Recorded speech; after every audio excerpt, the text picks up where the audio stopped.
Friends, subscribe कीजिए knowledge squad channel को और बेल आइकन दबाइए मेरी लेटेस्ट वीडियो सबसे पहले देखने के लिए। Hello friends, welcome back to my YouTube channel. In my last video we have studied about East India Company, how East India Company came to India in 1600, and then we studied up till 1853, Charter Act 1853. As I told earlier, now we will study about Crown Rule from 1858 to 1947. After charter act of 1853 हमारे पास आता है government of India act 1858। इस act में जो British rule है वो directly क्या अब सारा चार्ज एज्यूम कर लेता है इंडिया का। ठीक है, ये एक्ट कब आता है? This came after the sepoy mutiny of 1857। Sepoy mutiny के बारे में हम एक्सप्लेनेशन में पढ़ेंगे डिटेल में इन इंडियन हिस्ट्री। ओके, पूरा ब्रीफली वहाँ पे देखेंगे। जो 1858 का एक्ट है, ठीक है, इसे हम बोलते हैं act for good government in India. जब ब्रिटिश ने डायरेक्टली क्राउन एज्यूम किया इंडिया में तो उन्होंने इंडियंस के लिए अच्छी अच्छी चीज़ें करनी शुरू की। ठीक है, this is the first statue enacted by parliament for governance of India under direct rule of British government. जैसे मैंने पहले बताया कि British government direct role India में करने लगती है, उनका रूल डायरेक्ट हो जाता है और इंडियंस के लिए सारी अच्छी चीज़ें होती है। जो ईस्ट इंडिया कंपनी है उसे एबॉलिश किया दिया जाता है। ठीक है, किस एक्ट के द्वारा होती है? 1858 के एक्ट के द्वारा। Okay, British crown assumed sovereignty, मतलब जो ईस्ट इंडिया कंपनी है वो खत्म हो जाती है, डायरेक्टली आ जाता है ब्रिटिश क्राउन। तो डेजिग्नेशन जो इम्पॉर्टेंट है, गवर्नर जनरल ऑफ इंडिया था जो, वो चेंज हो जाता है to the viceroy of India. Last governor general India के कौन थे? लॉर्ड कैनिंग, इम्पॉर्टेंट है। और फर्स्ट वाइसरॉय कौन थे? Lord Canning. दोनों इंसान सेम है। ठीक है, last governor general of India and first viceroy of India. उसके बाद जो बोर्ड ऑफ कंट्रोल और कोर्ट ऑफ डायरेक्टर हुई थी establish according to Pitt's India act 1984, वो क्या एबोलिश कर दी जाती है। ओके, एक नई पोजीशन क्रिएट की जाती है जिसे क्या बोलते हैं? Secretary of India. This one for India was created and powers of the crown were exercise. जो क्राउन की पावर्स हैं वो कौन एक्सरसाइज करता है? Secretary of the state for India. अब जो सेक्रेटरी ऑफ स्टेट है वो किसका मेंबर होता है? कैबिनेट का, एंड रिस्पॉन्सिबल होता है टू द ब्रिटिश पार्लियामेंट। जो secretary of state for India है उसे कौन असिस्ट करता है? काउंसिल ऑफ इंडिया, जिसके कितने मेंबर होते हैं? 15 मेंबर होते हैं। ठीक है, और जो काउंसिल ऑफ इंडिया है उसके है तो इंडिया की काउंसिल, लेकिन मेंबर कहाँ से थे? Exclusively from England. Council of India कहाँ से बनी है? इंग्लैंड के लोगों से बनी है। ठीक है, तो ऑब्वियसली जो इंडियन लोग हैं वो इसको अपोज करेंगे। The secretary of India who was responsible to the British parliament governed India. किसके थ्रू गवर्न कर रहा था? गवर्नर जनरल के थ्रू। और गवर्नर जनरल को कौन असिस्ट कर रहा था? एक एग्जेक्टिव काउंसिल जो किसकी बनी हुई थी? Higher official of the government. ठीक है, द एडमिनिस्ट्रेशन कंट्री का जो एडमिनिस्ट्रेशन है वो क्या हो जाता है? यूनिटरी हो जाता है and rigidly centralise through 1858 act. मतलब कि एक ही बंदे के पास सारी के सारी पावर्स आ जाती हैं। द प्रोविंशियल गवर्नमेंट दो existing headed by governor were mere agents. कहते जो गवर्नमेंट है, प्रोविंशियल गवर्नमेंट है, जो आज के टाइम पे स्टेट बोल सकते हैं हम, वो सिर्फ एजेंट्स थे गवर्नमेंट के।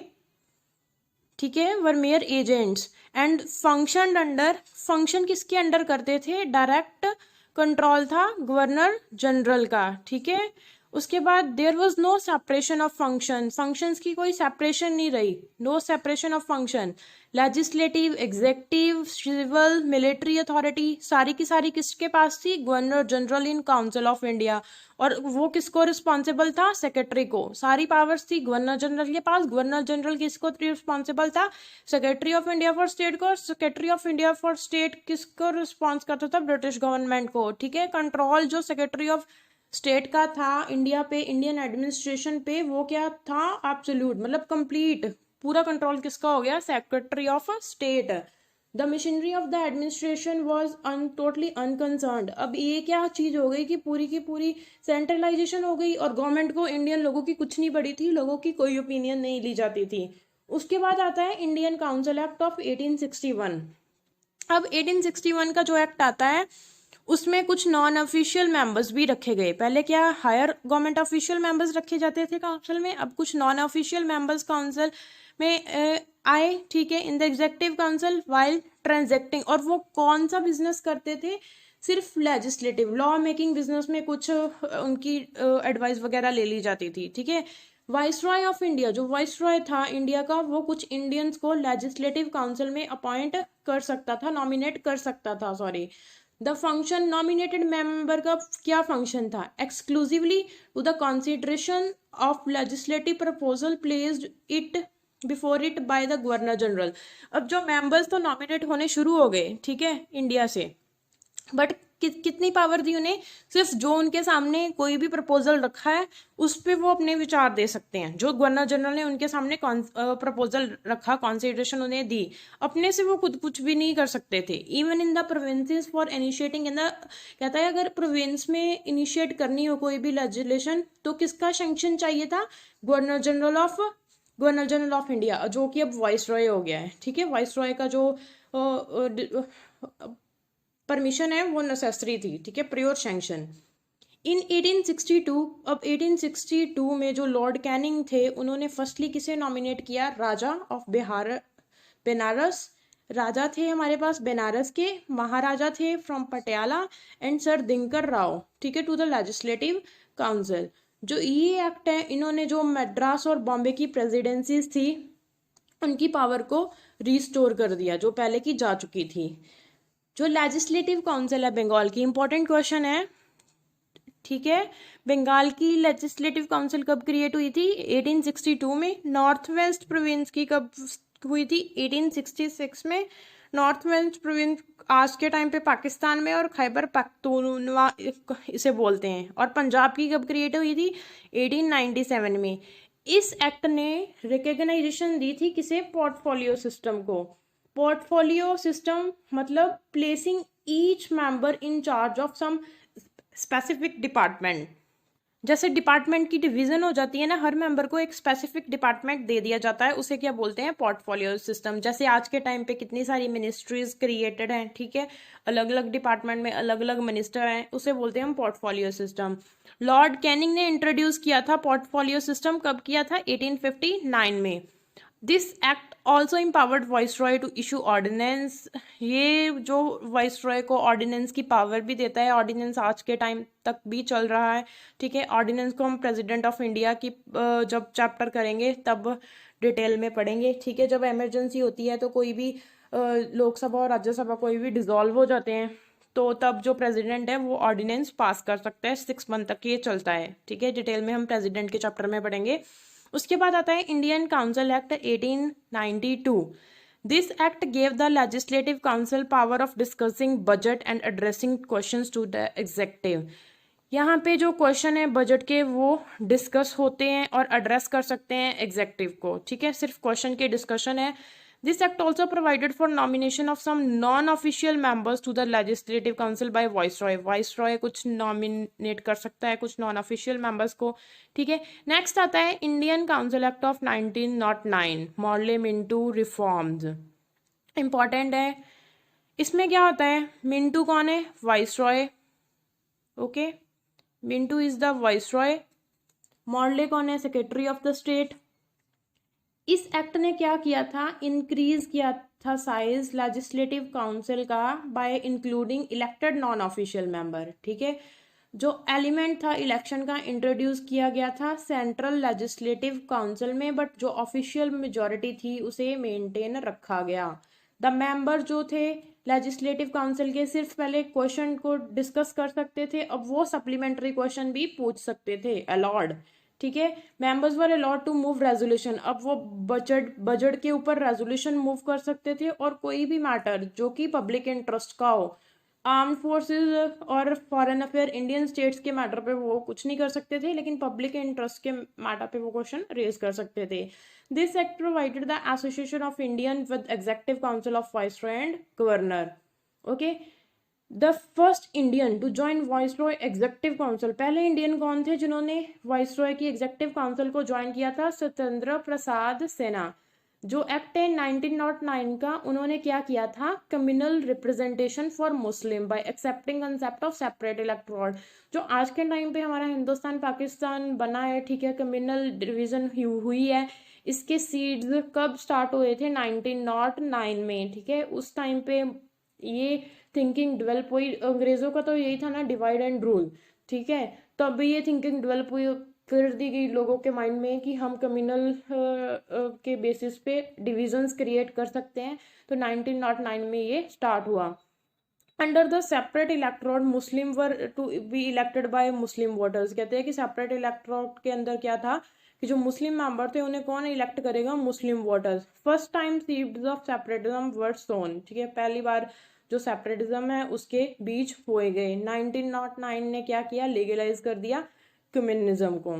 सबसे मतलब गंदा एक्ट बोल सकते हो आप. Minto was regarded as father of, जो मिंटू है उसे हम क्या बोलते हैं? Father of communal electorate. जो ये डिविजन्स डाली हैं उसके लिए सबसे पहले कौन रिस्पॉन्सिबल था? Minto. Minto Morley reform did not aim at establishing a parliamentary system of government. जो मिंटू मॉडल रिफॉर्म थे वो पार्लियामेंट्री सिस्टम नहीं करना चाहते थे क्रिएट. जो फाइनल डिसीजन था वो किसके पास रखा गया? In the hands of irresponsible executive.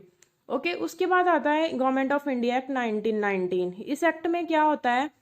This act came into picture when the Indian national Congress become very active during the first world war and launched home rule movement. Okay, इसे क्या बोलते हैं? मॉन्टाग्यू Chelmsford reform. Chelmsford viceroy थे और मॉन्टाग्यू कौन थे? Secretary of the state.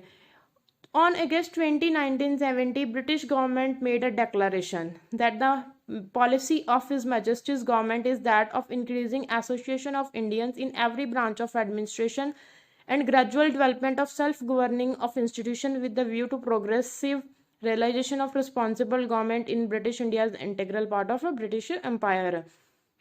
फिर क्या होता है कि मॉन्टाग्यू कैम्सफोर्ड क्या उसे इंटरेस्ट कर दी जाती है रिस्पॉन्सिबिलिटी, ताकि वो फॉर्मुलेट करे प्रपोजल्स को for the said policy. And government of India act to 1919 give a formal shape to the same. जो रिपोर्ट है मॉन्टाग्यू की, ठीक है, जो भी उन्होंने रिपोर्ट बनाई उससे क्या होता है कि इनेक्टमेंट होती है गवर्नमेंट ऑफ इंडिया एक्ट 1919 की. जो गवर्नमेंट ऑफ इंडिया एक्ट 1990 है 19 है दोबारा डायर की इंट्रोड्यूस करता है डुअल गवर्नमेंट. और ये ध्यान देने वाली बात है, जो डायर की है डुअल गवर्नमेंट है वो प्रोविंशियल लेवल पे इंट्रोड्यूस होती है, सेंट्रल लेवल पे नहीं होती, ठीक है.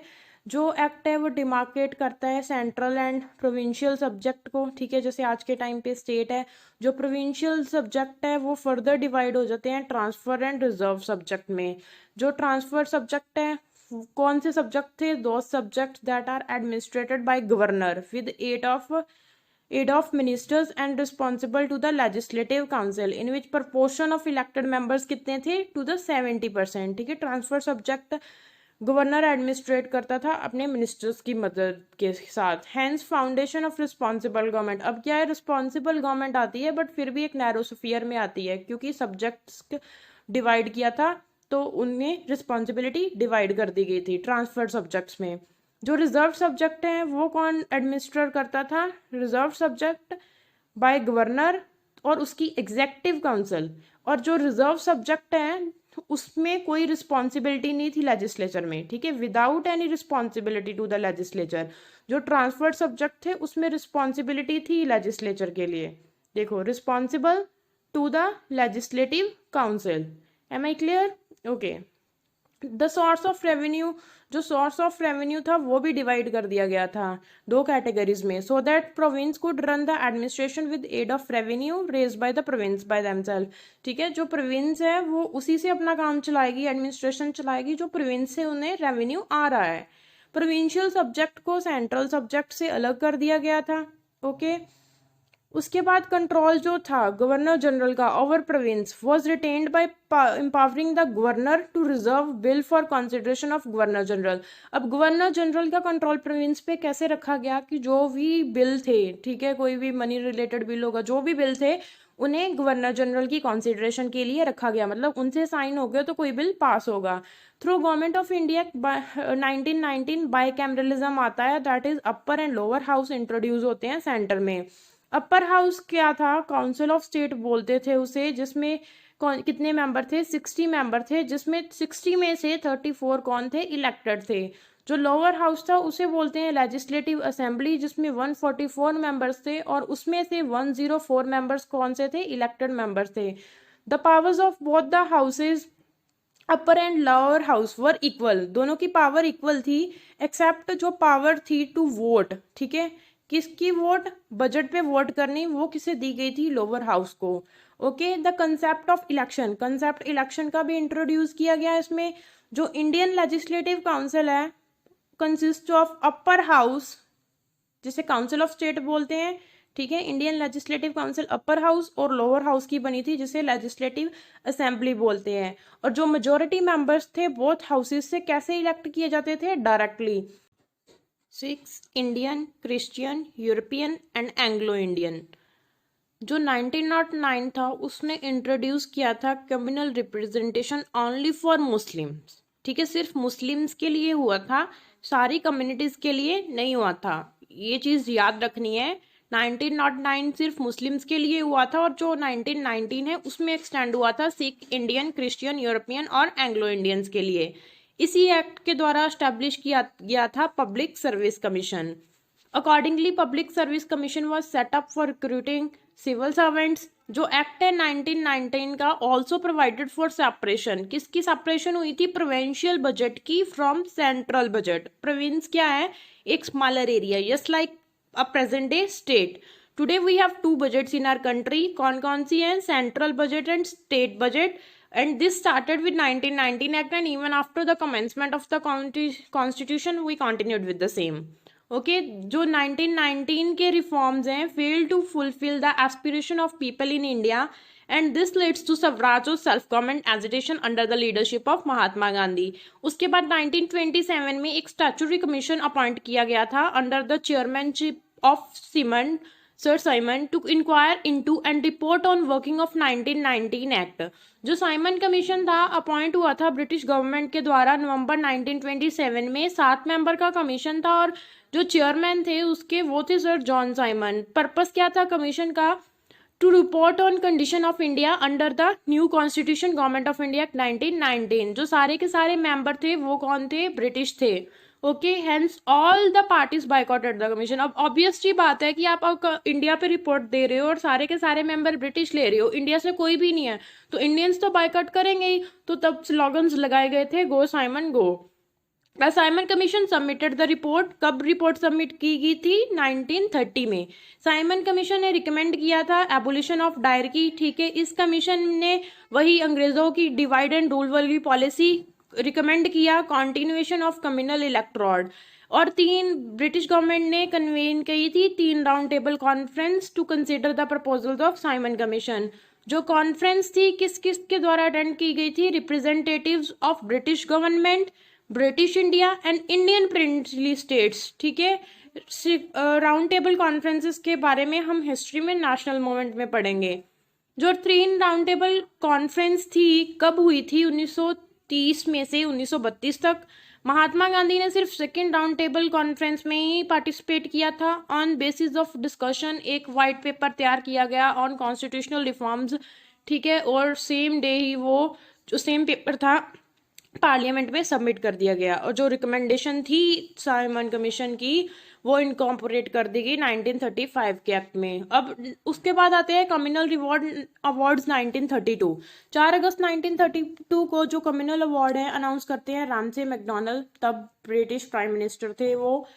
This is mean for extending separate electorate to schedule caste. जो कम्युनल अवार्ड है वो शेड्यूल कास्ट के लिए आते हैं।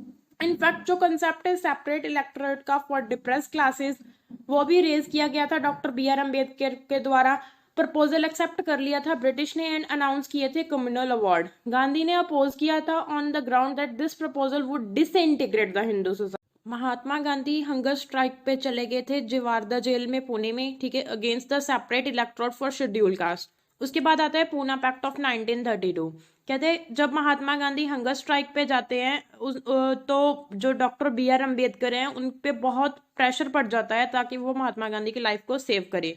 तो क्या होता है कि doctor B R Ambedkar agreement accept करते हैं, वो उन्हें जेल में जाते हैं, ठीक है, वहां पे एक एग्रीमेंट होता है दलित्स के बीच जो कि रिप्रेजेंट कर रहे थे डॉक्टर बी आर अम्बेडकर और अपर कास्ट थे जो हिंदूज की, ठीक है। ये कब होता है? सितंबर 24 1932 में at Yerwada jail. Under this pact क्या होता है? There shall be seats reserve for depress classes out of general electoral seat in provincial legislature. उसके बाद आता है गवर्नमेंट ऑफ इंडिया एक्ट 1935। ये एक प्रिस्क्राइब करता है फेडरेशन, जो पार है उसकी डिवीजन हो जाती है फेडरल लिस्ट में, प्रोविंशियल लिस्ट में एंड कॉन्करेंट लिस्ट में। 3 लिस्ट में डिवीजन हो जाती है। जो रेजिडरी पार्स हैं वो किसके पास चली जाती हैं? वाइस रॉय के पास।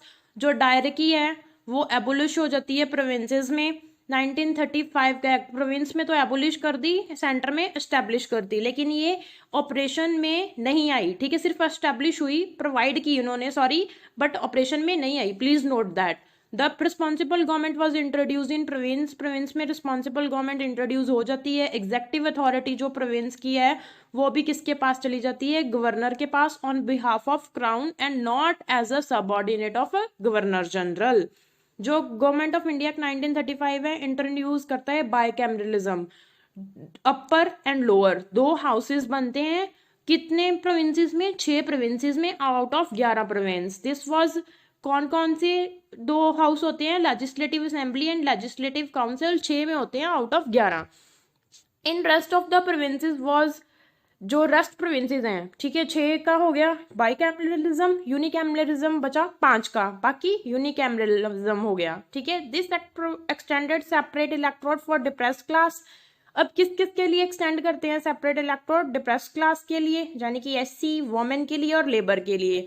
This act extended the franchise right to vote, okay, with 10% of the population got the voting right. इसके साथ 10% है जो पॉपुलेशन का, उसे वोटिंग राइट मिल गया। Government of India 1935 granted limited franchise on the basis of tax, property and education. Government of India act ने क्या provide किया था? और establishment of reserve bank of India in the year 1935। जो establishment है RBI की, recommend की थी हिल्टन यंग कमीशन ने इन द ईयर 1926। जो आरबीआई है इन द ईयर 1935 वो कहाँ एस्टेब्लिश करी गई थी? कोलकाता में, ठीक है, आज कोलकाता है, पहले कलकत्ता था। जो आरबीआई है 1937 में शिफ्ट हुई थी बॉम्बे में, ओके, कलकत्ता से Bombay. The government of India act 1935 provided for establishment of provincial and joint public service commission. और इससे क्या एस्टेब्लिश हुआ था? Federal court. फेडरल कोर्ट कहाँ पे सेटअप हुई थी? दिल्ली में 1937 में। और जो सीट है फेडरल कोर्ट में, the seat of federal court was chamber of Prince in parliament building in Delhi.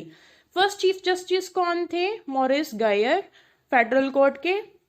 Please note that जो प्रेजेंट डे सुप्रीम कोर्ट है वो एस्टेब्लिश हुई थी 28 जनवरी 1915 में, 50 सॉरी।